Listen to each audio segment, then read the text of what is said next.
Graça e paz, meus irmãos. Que bom que você está aqui. Esse é mais um vídeo da Escola Bíblica Dominical da nossa Igreja Batista da Lagoinha, em Pampulha. Estamos estudando o Novo Testamento, mais exatamente o livro de Mateus. Se você tem acompanhado todos os vídeos, você sabe que nós estamos no capítulo 5, né? Mais exatamente no versículo 34 ao 37. Mas se você ainda não viu os vídeos, eu convido você a maratonar com a gente. Temos aí pelo menos uns 8 vídeos em detalhes falando do livro de Mateus, e nós vamos continuar assim, esmiuçando cada trecho para não ser genérico e facilitar o entendimento e o ensinamento. Eu estou usando aqui a Bíblia Dake. Vou ler a Bíblia Dake, vou ler mais uma Bíblia que eu trouxe aqui para mostrar para vocês, que é bem interessante, que tem uma finalidade de facilitar também o nosso estudo da Bíblia. O legal falar aqui a respeito da Bíblia Dake é que ela é conhecida também como a Bíblia do Pregador, e ela tem vários esboços. Então ela tem termos em hebraico, em grego, e facilita você ter esse detalhamento. Por exemplo, ela pega todo o livro, todo o início de livro, ela pega lá e fala quem é o escritor, quando foi escrito aproximadamente, os assuntos principais, quantos versículos e tudo mais. É legal você se antenar quanto a esses tipos de Bíblia, que elas facilitam muito o seu dia a dia. É importante você também pensar que eu não gosto, por exemplo, de uma Bíblia com muita informação. Deixa eu mostrar aqui para vocês. Essa Bíblia aqui, não sei se vocês vão conseguir visualizar, mas ela tem uma parte onde que tem o texto bíblico, e aqui, ó, isso aqui tudo, praticamente mais do que a metade da página, são assuntos. Tem uma letrinha ou um número aqui no versículo, depois ele vem falando aqui e tal. Todo o detalhamento, como se fosse um comentário, literalmente é um comentário. E aí tem alguns termos em grego, hebraico, o sentido talvez que poderia agregar mais. Então, às vezes, quando você vai fazer uma leitura, se você quer só fazer uma leitura, essa Bíblia não é indicada. É, Tem outras Bíblias que são só o texto e facilita muito. Tá? Então, só para você entender como é que eu faço, o que, que eu pego primeiro? O texto da Bíblia, né? Leio ele mais 5 vezes. Depois eu vou nesses detalhes que tem aqui embaixo. Vou na internet, né? Uso um notebook e alguns outros recursos. Nesse notebook ou nesse celular ou tablet, depende do momento que eu tô. O que eu pego? Eu vou em um aplicativo chamado YouVersion. Nesse aplicativo eu dou uma copio e colo os versículos principais, os textos complementares, e em algum momento eu sento na frente do computador, que aí eu consigo ter mais facilidade de recursos, e vou atrás de mais uma Bíblia ou duas Bíblias, além das Bíblias que tem, por exemplo, no bibliaonline.com ou .net, não sei exatamente o site, eu vou botar na descrição aqui, que você compara versões, você consegue botar uma versão do lado da outra. Feito assim, tudo isso, eu leio tudo e mentalizo como é que vai ser a aula. Isso vai facilitando a percepção.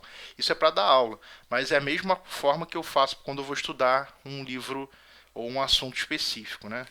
Então eu faço, de repente, às vezes um texto se destaca, né, para que eu medite nele, e aí eu começo lendo aquele. Às vezes é um versículo, depois eu gero uma perspectiva do contexto, faço anotações no papel, ou às vezes no celular mesmo, depende muito onde que eu estou. Feito isso, vou fazendo um processo que eu disse antes. Leio algumas vezes o texto, entendo o contexto, vou na Bíblia Dake, vou na Bíblia de Concordância, que eu vou mostrar para vocês. Vou numa Bíblia mais simples, numa Bíblia mais antiga, tem uma Bíblia de Jerusalém, depois nos outros vídeos eu mostro para vocês. E aí eu vou juntando essa informação, e depois dela toda agrupada, eu mentalizo como seria uma aula mais fácil. Bem, vamos lá. Falei demais aqui como faço o processo para criar aula, mas é legal para vocês terem uma visão de como também é bem interessante o processo para você mesmo em casa começar a fazer o seu estudo, que nada mais é do que o que eu faço, um estudo para você agregar conhecimento. Então, Mateus 5, versículo 34 ao 37. Eu vou ler na Bíblia Dake, mas na realidade eu vou ler no 33. Por quê? Não sei se a sua Bíblia é igual a essa Bíblia. Ela tem, não sei se você vai conseguir visualizar aqui, ela tem alguns detalhes, como por exemplo, divisões. Essas divisões elas podem ser tipo como se fosse um título para o capítulo ou um subtítulo pelo assunto. Isso facilita, mas também atrapalha. Por exemplo, nós lemos no vídeo anterior do 27 ao 30. Desculpa, do 27 ao 30, o bem anterior, né? De 2 semanas atrás. Mas o anterior foi do 31 ao 33. No 31 ele fala a respeito do divórcio e o novo casamento, né? 31, 32. E ele aqui, a editora que bota os comentários na Bíblia e tal, ela achou interessante vincular o 33 também nesse subassunto, né? Nesse subtítulo, que a respeito do divórcio e novo casamento. Vou ler aqui para você. 31 fala assim: também foi dito, qualquer que deixar a sua mulher e lhe der carta de divórcio, eu também vos digo que qualquer que repudiar a sua mulher, a não ser por causa da prostituição, faz que ela cometa adultério, e qualquer que se casar com a repudiada comete adultério. Outro sim, assim, ouviste que foi dito aos antigos, não perjurarás, mas jurarás, mas cumprirás os teus juramentos ao Senhor. Eu entendo que a editora aqui quis dar um contexto de que quando eu faço quando eu caso, eu faço um voto matrimonial, e esse voto matrimonial ele não deve ser quebrado porque houve um juramento. E ele quis fazer essa junção. Só que se você também se aplica, tá? Mas só que você parar para ver, o 34 ao 37 fala também de juramento. Então, se você pegar o vídeo da aula passada, às vezes vai parecer que eu estou repetindo o assunto, mas é porque me baseando só por uma Bíblia, eu posso me perder. Em que sentido, né? Eu posso só ser conduzido a um tipo de análise ou um raciocínio que aquela editora queria trazer. Então, é muito comum editoras diferentes, pessoas diferentes. Graças a Deus por isso, isso existe por causa da multiforme, multiface do corpo de Cristo. Isso é muito legal, cada um vai ter uma perspectiva. Nós vamos ler esse texto aqui, você vai entender de um jeito, eu vou entender de outro. Você, do jeito que eu estou passando, você vai tirar outras coisas. Isso é normal, não é pecado, não tem nada disso, quando não contradiz as escrituras, né? Então, nesse caso aqui não houve contradição, né? O versículo 33, no caso da Bíblia Dake, o 31, 32 fala a respeito de dar cartas de divórcio e fazer um novo casamento. E eles optaram em trazer o assunto do 33, que fala a respeito de não perjurar, ou seja, não quebrar um juramento, né? Eles optaram em juntar essa informação porque é um voto matrimonial. Mas vamos para o 30, eu vou ler o 33, 34, 35, 36 e 37, que é o assunto juramento, que é muito importante a gente ler. Vou ler nessa Bíblia e depois eu vou ler na outra Bíblia para ficar mais fácil de entender, ok? Vamos lá.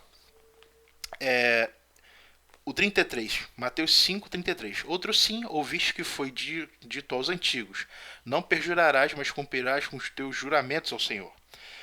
Eu, porém, vos digo que de maneira nenhuma jurareis, nem pelo céu, porque é o trono de Deus, nem pela terra, porque é os cabelos dos seus pés, nem por Jerusalém, porque é a cidade do grande rei. Nem jurarás pela tua cabeça, porque não podes tornar um cabelo branco ou preto. Seja, porém, vosso falar sim, sim, ou não, não, porque se passar disso é procedência maligna. Ok? Li na Bíblia Dake, agora eu vou ler em outra Bíblia, que é a Bíblia que eu trouxe aqui hoje. É a Bíblia de Estudos e Concordância, tá? É da editora Central Gospel. Temas e concordância. A diferença, ela tem até um letrão grandão comparado com a minha, você até vai ver aí, ó. Ela tem um letrão. Ela, mais ou menos, deixa eu mostrar para vocês uma coisa bem interessante. Mais ou menos, isso aqui é a Bíblia, tá? Ó, essa grossura. A partir é como se fosse uma outra Bíblia, sabe? Tá vendo aqui? Isso aqui são concordâncias. O que é isso? Ele faz menções aos textos. Então, que menções são essas? Por exemplo, aqui a gente tem números. Não sei se você vai conseguir ver aí. Você tem números aqui, e aí esse número é o número da página. E se eu for lá na página 110, por exemplo, página 110, eu vou ter informações, olha lá, exemplos de juramento, tá vendo? Essa Bíblia é legal porque ela bota tipos, exemplos de juramento, exemplos relacionados àquele assunto. Então são vários textos bíblicos que você pode ter por grupo temático, por várias outras situações. Ok? Eu vou ler novamente. O interessante é que nessa Bíblia aqui, eles optaram em fazer o quê? Botar o 33 baseado no assunto, no subtítulo chamado juramento. Então, fala assim: vocês também ouviram que foi dito aos seus antepassados: não jure falsamente, mas cumpra o juramento que você fez diante do Senhor. Mas eu lhes digo, não jurem de forma alguma, nem pelos céus, nem porque é o trono de Deus, nem pela terra, porque é o estrado dos seus pés, nem por Jerusalém, porque é a cidade do grande rei. E não jure pela sua cabeça, porque você não pode tornar branco ou preto um fio de cabelo. Seja o seu sim, sim, e seu não, não. O que passar disso vem do maligno. Bem, é muito parecido o texto, só é interessante ressaltar que você tem que se atentar a isso. Às vezes uma Bíblia de estudo ela vai ter particionamentos baseados, né, numa perspectiva que o cara que está fazendo aquilo, ou o editor, ou o irmão responsável pelo estudo, vai estar fazendo. E aí não é errado isso, tá? A Bíblia, ela originalmente ela foi feita sem capítulos e versículos, foram acrescentados para facilitar a compreensão.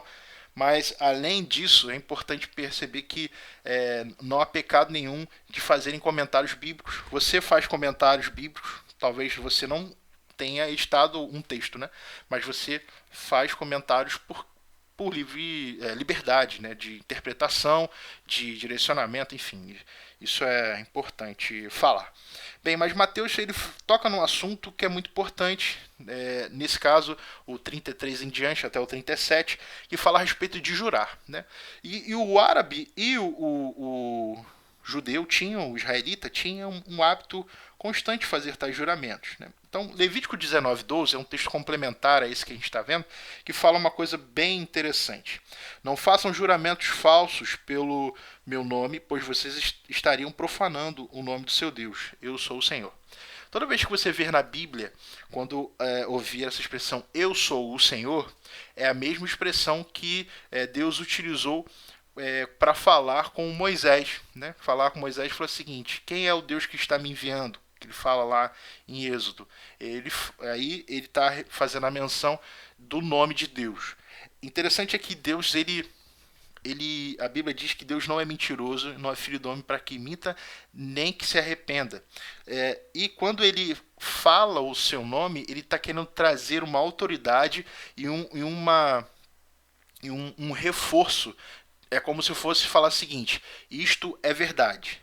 Deus sendo a verdade, Deus não contém a verdade, ele é a verdade, ele é o caminho, a verdade e a vida. Então, quando ele fala o seguinte: não façam juramentos falsos pelo meu nome, é como se ele falasse o seguinte: vocês não falem que fui eu que disse, sem que de fato seja eu que tenha falado. Por quê? Uma coisa interessante é o seguinte: ninguém deve ser apressado em fazer votos em nome de Deus, nem jurar a dizer a verdade por seu nome, a fim de fazer uma mentira que seja aparentemente verdade. Ou seja, quando às vezes a gente está conversando, e é muito comum acontecer, às vezes a gente no meio, você quer que aquela pessoa acabar com a discussão, e você fala assim, não, é verdade, fulano sabe. O que ele está querendo dizer que Deus falando há um tempo muito anterior a Jesus, ele está falando o seguinte, ele está falando, olha, quando vocês falarem juramentos, vocês não façam falsos juramentos, ou seja, vocês não falem mentiras e vinculem essas mentiras ao meu nome. E se vocês fizerem isso, é o que está falando em Levítico 19:12, vocês estarão profanando o nome de Deus. Eu sou, ou seja, Deus ele fala por ele mesmo, por ser a maior autoridade que existe, e fala: vocês não mintam e falem que é uma verdade.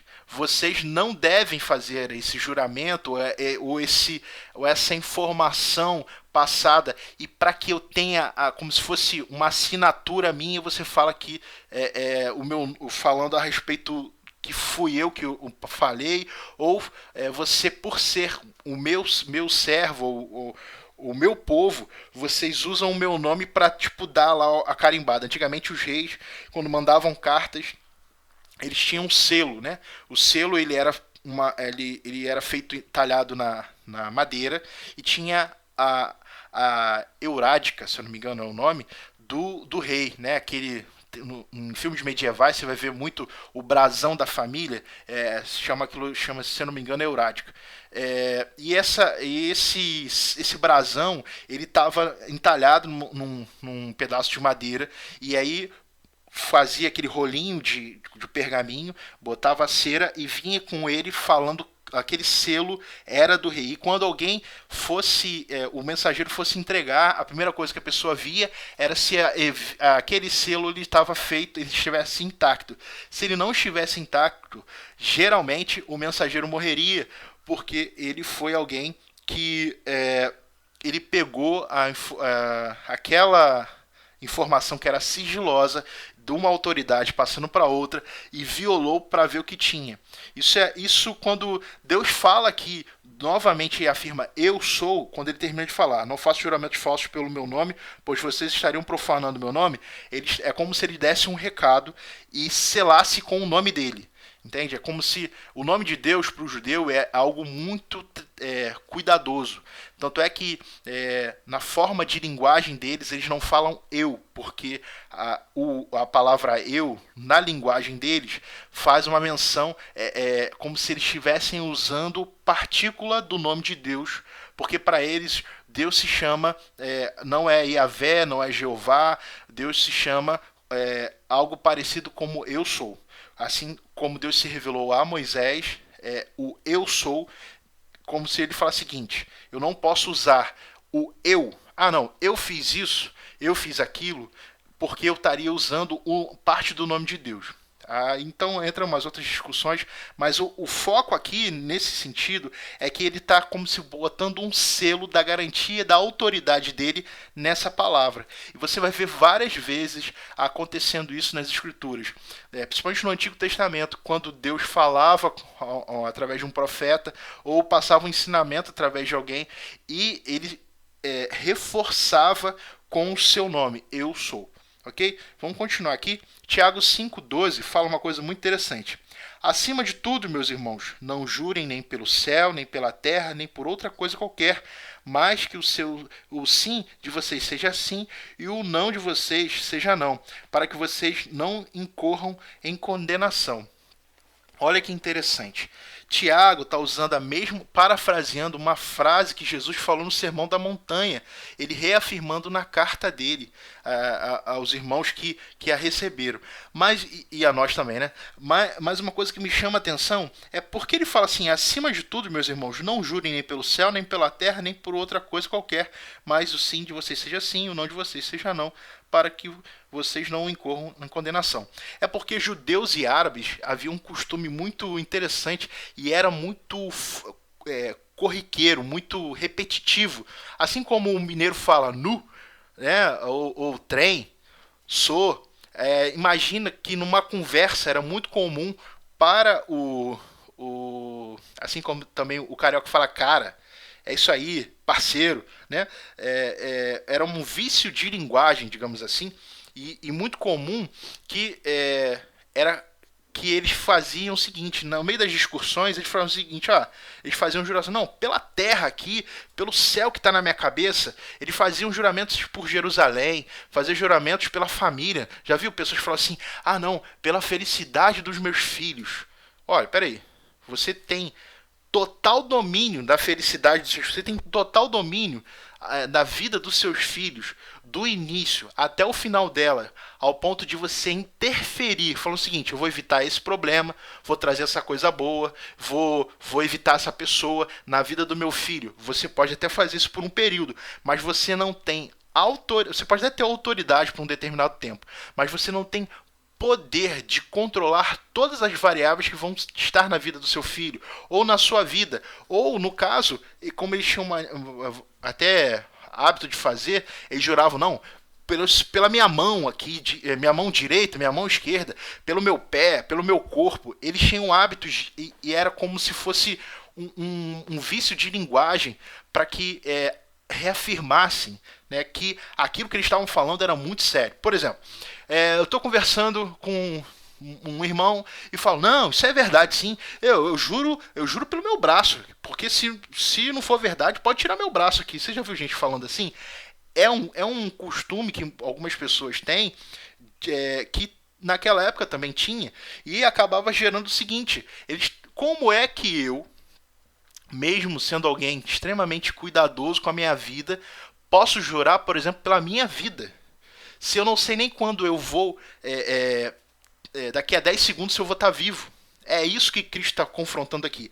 O interessante é que ele faz um link, pegando informações que Moisés falou lá atrás, em Levítico, né?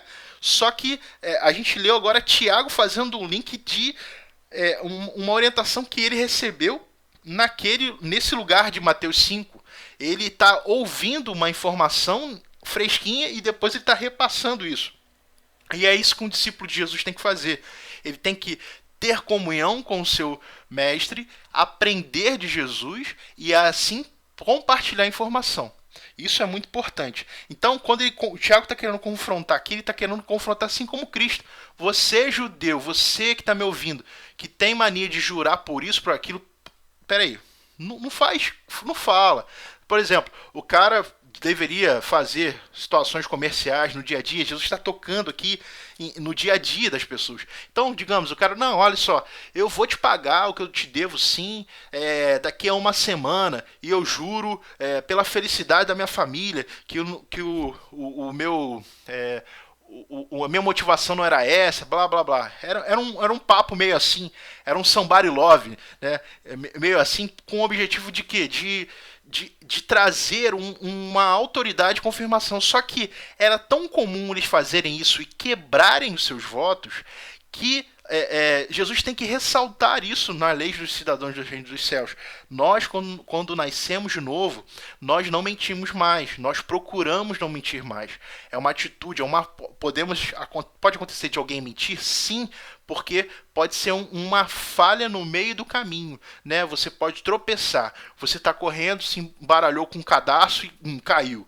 Mas não é um hábito mentir, não é um hábito, não, eu vou te entregar aquele projeto, e você nunca entregar aquele projeto. Isso é muito perigoso, porque você só tem, a gente só aprende sempre, né? Você só tem seu nome. E se você perder seu nome, você não tem mais nada na praça, né?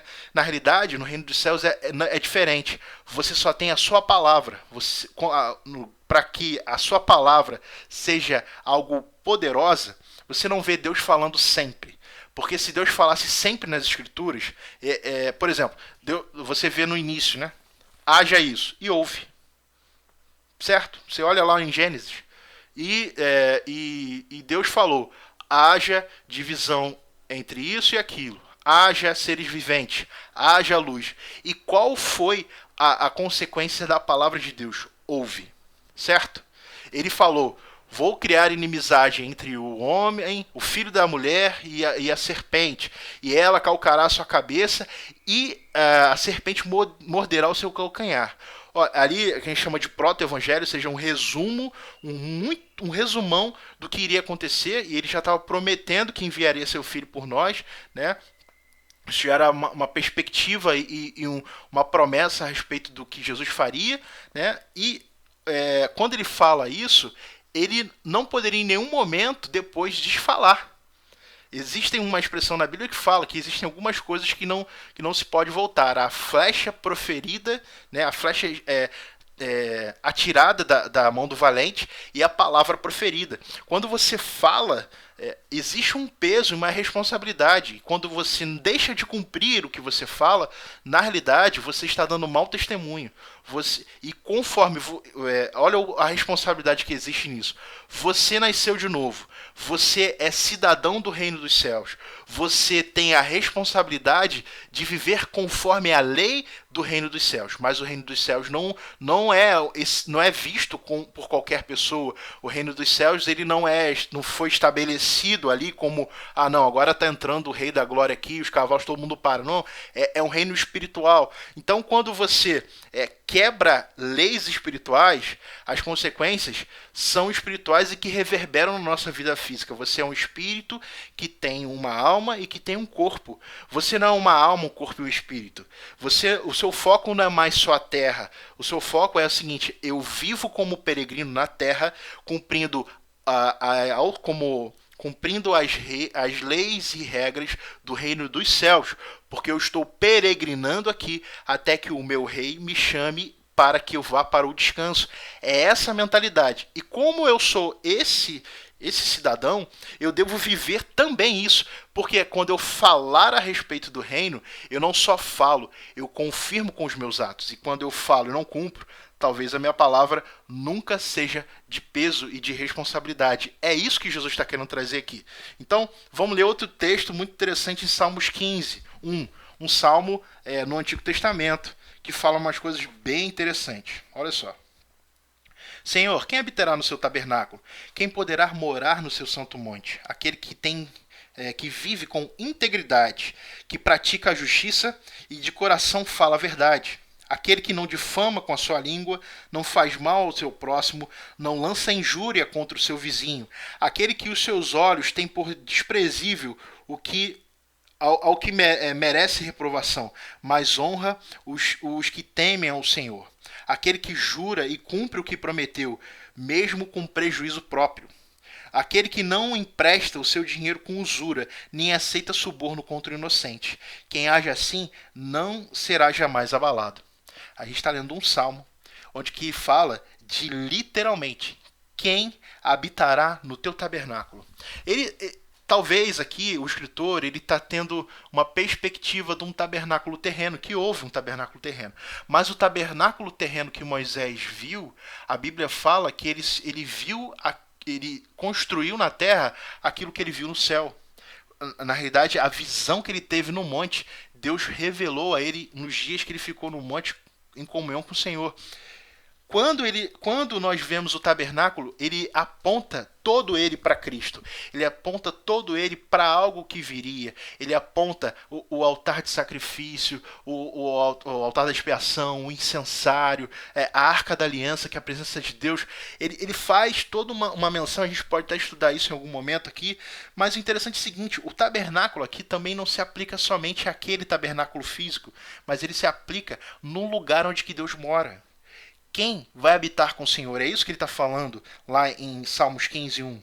Quem poderá morar no seu santo monte? Ou seja, quem vai conseguir habitar com o Senhor santo, santo, ou seja, santíssimo, e vai conseguir habitar contigo, vai morar na mesma casa e vai habitar com proximidade, vai ter relacionamento. E aí o salmista vem declarando: aquele que vive com integridade. Sem Cristo não conseguimos viver com integridade. Sem Cristo nós não conseguimos praticar a justiça. Nós já vimos isso em aulas anteriores, porque Cristo é a justiça de Deus para conosco. Olha que interessante. E outra coisa, de coração fala a verdade. E aí no versículo 4 ele fala algo: aquele que aos seus olhos tem por desprezível ao que merece reprovação, mas honra os que temem ao Senhor. Aquele que jura e cumpre o que prometeu, mesmo com um prejuízo próprio. Aquele que nasceu de novo entende que faz parte do reino dos céus, talvez cumprir aquilo que você vai fazer, mesmo que gere dano para você. Vamos esclarecer um pouquinho aqui a respeito disso. Imagina que você faz parte de um quadro societário de uma empresa, ok? Você percebe que aquela empresa que você faz quadro societário, um dos seus sócios está tomando uma atitude extremamente errada. Não está pagando imposto, não está tá sendo mentiroso e prejudicando pessoas. A sua atitude, qual seria? Ir lá bater no cara? Não. A sua atitude é o seguinte: se você contrata uma pessoa e você falou que ia pagar o salário dela, e quando você contrata ela como CLT, você tem que também pagar todos os impostos relacionados a ela, por que você não vai pagar o FGTS dela, o INSS dela? Por que você vai deixar de lado você quando quando chamou essa pessoa e vai fazer com que ela cumpra, vai cumprir com o dever dela, você também tem um dever como parte dessa empresa, como parte da liderança dessa empresa, chegar para aquela pessoa e falar: olha, vamos pagar, está atrasado, mas vamos pagar. Você cumprir com aquilo que falou. E às vezes, já vi acontecer, talvez até sair dessa sociedade, talvez até tomar uma atitude mais enérgica a respeito disso, com oração e etc. Mas estou usando um exemplo hipotético aqui. Baseado nisso, se você percebe que vai ter que tirar do seu bolso, tirar do seu lucro, né, digamos assim, tirar do seu prolabora ali, ou tirar do seu lucro para cumprir com aquilo que você falou, não, peraí. Se o lucro de todo mundo aqui era X, vamos botar X menos 25 aí, e para pagar o imposto FGTS, INSS do fulaninho de tal. Isso, talvez, se você fosse um cidadão do Império das Trevas, ou escravo do Império das Trevas, você iria olhar e falar assim: problema do fulano, depois que ele se vire na justiça para resolver o problema dele. Mas na realidade, como você nasceu de novo e tem consciência disso, um exemplo aqui do que, até que mesmo com prejuízo próprio, você vai deixar de ganhar aparentemente, mas você vai estar honrando aquilo que você prometeu, aquilo que você votou, aquilo que você falou: farei. Isso é um exemplo simples de alguém que tem prejuízo, mas pode ter várias situações, mas a questão não é o prejuízo. Quando nós nascemos de novo, nós entendemos que não é aquilo que eu junto na terra que é importante. É importante você ter seus ganhos? Sim, é importante, querido. É importante você ter o seu negócio, o seu emprego, é extremamente importante. Deus te abençoa, a obra das tuas mãos é abençoada, onde você coloca as mãos vai frutificar. Mas é mais importante você saber testemunhar, você saber que aquilo que você falou, ele vai ser cumprido. Aconteceu uma coisa comigo, eu tenho uma empresa na área de TI e aconteceu uma situação muito interessante. Eu estava prestes a fechar um contrato muito bom, e para que eu fechasse um contrato muito bom, eu tinha que iniciar para ficar numa empresa fixo. E na semana que eu ia entrar naquela empresa, um cliente meu teve um problema com uma invasão de vírus. Essa invasão acabou com todas as máquinas dele. E eu tive que fazer o seguinte: na minha consciência eu falei, eu liguei para a pessoa da empresa que eu com um contrato muito bom, falei assim: eu não posso começar essa semana, eu só posso começar na outra semana. A pessoa perguntou: por quê? Eu só posso começar nessa outra semana com esse contrato bom depois que eu honrar aquilo que eu falei para essa outra empresa que está com problema. Graças a Deus eu estou até hoje nessa empresa e tenho um vínculo com essa empresa que eu auxiliei. A empresa que não me deu lucro e a empresa que me dá lucro hoje. Eu deixei de ganhar, sim, eu deixei de ganhar, mas eu cumpri com a responsabilidade que eu tinha falado lá atrás, em um outro momento, falando: olha, quando você precisar, eu vou estar à disposição, e eu honrei com o que eu falei. Isso é extremamente importante. Sempre foi assim? Nem sempre você vai honrar o que você falou, mas existe a oportunidade de você se arrepender e honrar o que você falou. Sempre existe tempo de um novo começo, de uma nova história para começar na sua e na minha vida, porque essa é a realidade do reino dos céus. Você não deve desprezar os pequenos começos. Continuando, Salmo 76:11 fala assim: Façam votos ao Senhor seu Deus e tratem de cumpri-los todos os que o rodeiam. Tragam presentes àquele que deve ser temido.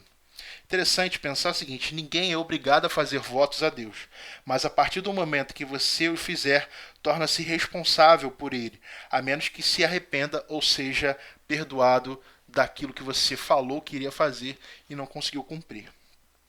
Mateus 12, 36 e 37 fala assim: diga a vocês que no dia do juízo as pessoas darão conta de toda palavra inútil que proferirem, porque pelas suas palavras você será justificado e pelas suas palavras você também poderá ser condenado. As pessoas hoje em dia falam muito. Se você hoje a gente está em um momento no mundo, literalmente, de reclusão. Mas se você parar para avaliar, você já viu quantidade de gente falando muito. Quantidade de live. Você abre teu Instagram, se você tiver, você vai ver lá muita informação. Se você não tiver rede social nenhuma, abre o Google e clica na abinha notícias. Você vai ver um monte de informação. Você vai no G1, vai no Globo.com, você vai no Folha, você vai onde você quiser. Você vai perceber que sempre tem gente falando. Sempre existem vozes, sempre tem falando muito, muito, muito.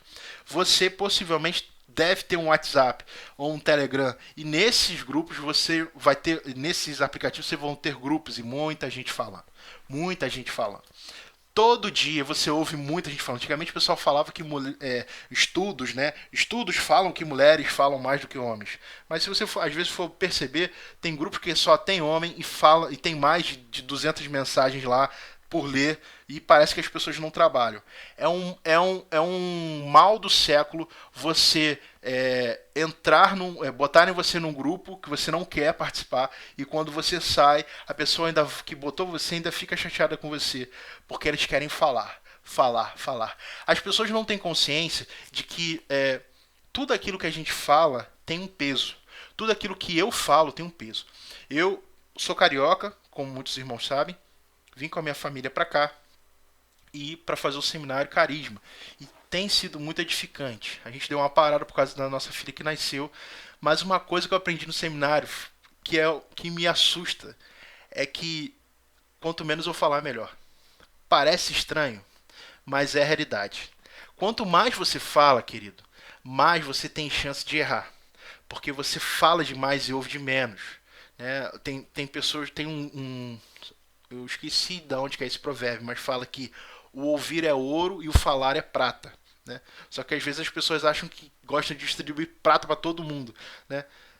Ouvir, você consegue entender, perceber o ambiente, perceber as pessoas, as intenções dos corações das pessoas. Deus dá o discernimento espiritual. Ouvir, você consegue entender se aquela pessoa que está rindo e falando tanto, talvez ela tenha um sério problema. Mas a questão aqui é basicamente o seguinte: nós seremos julgados por aquilo que falamos. Na Bíblia existem vários exemplos de juramentos. O próprio Deus prometeu que enviaria alguém para, na realidade, que ele faria com que houvesse inimizade. Ele proferiu, né, que haveria inimizade entre o filho da mulher e a serpente. E não só ficou nisso, ele falou e cumpriu. Deus, ele se importa com aquilo que ele fala e falou e prometeu, e que aquilo não vá simplesmente. As palavras sejam jogadas ao vento, como eu disse, mas ele faz com que, ele zela com que a sua palavra seja cumprida. Isso é também um princípio das Escrituras. Toda a palavra de Deus, ela nunca cai por terra. Ela tem um objetivo e ela só volta quando ela cumpre o objetivo. A palavra de Deus, ela não volta vazia. Quando você, às vezes, vai numa reunião e eu acho, caramba, eu tô aqui, meu Deus, troço chato. Às vezes, a reunião que você está indo, o culto que você está indo, a célula que você está indo, pode estar parecendo chata, mas você está sendo edificado porque você faz parte do corpo. E conforme você faz parte do corpo, você recebe, ao ouvir a palavra, você é fortificado, a sua fé é estruturada, a sua fé é fundamentada em Cristo.